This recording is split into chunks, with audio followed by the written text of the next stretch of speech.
الحمد لله رب العالمين والصلاة والسلام على سيد الأنبياء والمرسلين أما بعد فأعوذ بالله من الشيطان الرجيم بسم الله الرحمن الرحيم رب اشرح لي صدري ويسر لي أمري واحلل عقدة من لساني يفقهوا قولي.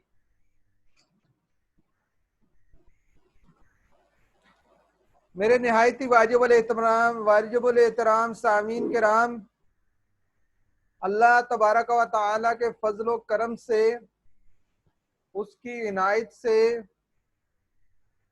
جس نے ہمیں جو ہے وہ قرآن جیسی عظیم نعمت عطا فرمائی، اب عید الاضحیٰ کے بعد سورہ قیامہ جو ہے اس کو ہم شروع کریں گے، اور سورہ قیامہ کے جو افعال استعمال ہوئے ہیں پہلے ہم ان کا ترجمہ دیکھ لیتے ہیں، پھر اس کے بعد جو ہے وہ اسماء کا ترجمہ دیکھیں گے، پھر اس کے جو ہے وہ تفسیر کی طرف آئیں گے. تو لا اقسمو میں جو لا ہوتا ہے یہ زائد ہوتا ہے، اس کا ترجمہ نہیں کرتے، اس کو کہتے ہیں یہ لا زائدہ ہے، زائدہ یہ زائد ہوتا ہے. اور اقسمو قسم اٹھاتا ہوں میں، I swear. یحسب گمان کرتا ہے وہ، he thinks. لن نجمع ہرگز جمع نہیں کریں گے ہم. لن جب داخل ہوتا ہے تو اس کو کیا ہے مستقبل میں کر دیتا ہے. we will not assemble. نسویہ ٹھیک بنا دیں ہم، we can proportion. یریدو چاہتا ہے وہ، he desires وہ چاہتا ہے. تو اس طرح جو ہے وہ ان افعال کے ہم نے میننگ جو ہے وہ کیے. یریدو کیا ہوتا ہے؟ ارادہ کرنے سے، چاہنے سے جو ہے وہ یہ آتا ہے. یفجرا بدی کر لے، بدی کر لے، برائی کر لے وہ. To continue in sin, to continue in sin. یسألو سوال کرتا ہے وہ، ہی آسک. برکا چندیا جائیں گی وہ، از ڈیزرٹ یعنی بہت زیادہ جیسے لائٹ ہوتی ہے اور آنکھوں سے نظر نہیں آتا، چندیا جاتی ہیں. برکا. خصفا یا خصفا، خصفا تاریک ہوا وہ. اٹ ڈارکنز. جمعہ جمع کیا گیا وہ، آر جوائنڈ. یقولو کہتا ہے وہ، ول سے. یونبئو بتا دیا جائے گا وہ، ہی ول انفارمڈ. القا ڈال دے وہ، ہی پریزنٹ، ہی پریزنٹ. لا تحرکو نہ حرکت دو تم، ڈو ناٹ یا ڈونٹ موو. تعجلا جلدی کرتے ہو تم، ٹو حیزن. قرأنا پڑھ لیں ہم، اٹس ریسیٹیشن. اتبع پیروی کرو تم، دین فالو. تحبون پسند کرتے ہو تم، یو لو. تذرون چھوڑتے ہو تم، یو لیو. اس کے بعد اسماء آتے ہیں. اسماء میں ان نفس جان کے لیے آتا ہے، روح کے لیے آتا ہے، دا سول. اللوامہ ملامت کرنے والی، سیلف ایکیوزنگ. بنان پور، پورے جو ہوتے ہیں انگلیوں کے ان کو بنان کہتے ہیں، فنگر ٹپس. امام سامنے، بیفور. ایان کب، وین. المفرو بھاگنے کی جگہ، دا پلیس آف اسکیپ. وزارا پناہ، ریفیوج. المستقر ٹھہرنے کی جگہ، دا پلیس آف ریسٹ. بصیرت نگاہ رکھنے والی، ا وٹنس. معاذیر، معاذیرہ بہانے، ایکسکیوز. جمع محفوظ کرنا، کولیکشن. قرآن پڑھنا، ریسیٹیشن. العاجلہ جلدی آنے والی، دا امیڈیٹ. نادراتن تر و تازہ، ریڈینٹ. ناظراتن دیکھنے والی، لوکنگ. باسراتن بگڑتے ہوئے، خشک، ڈسٹارٹیڈ.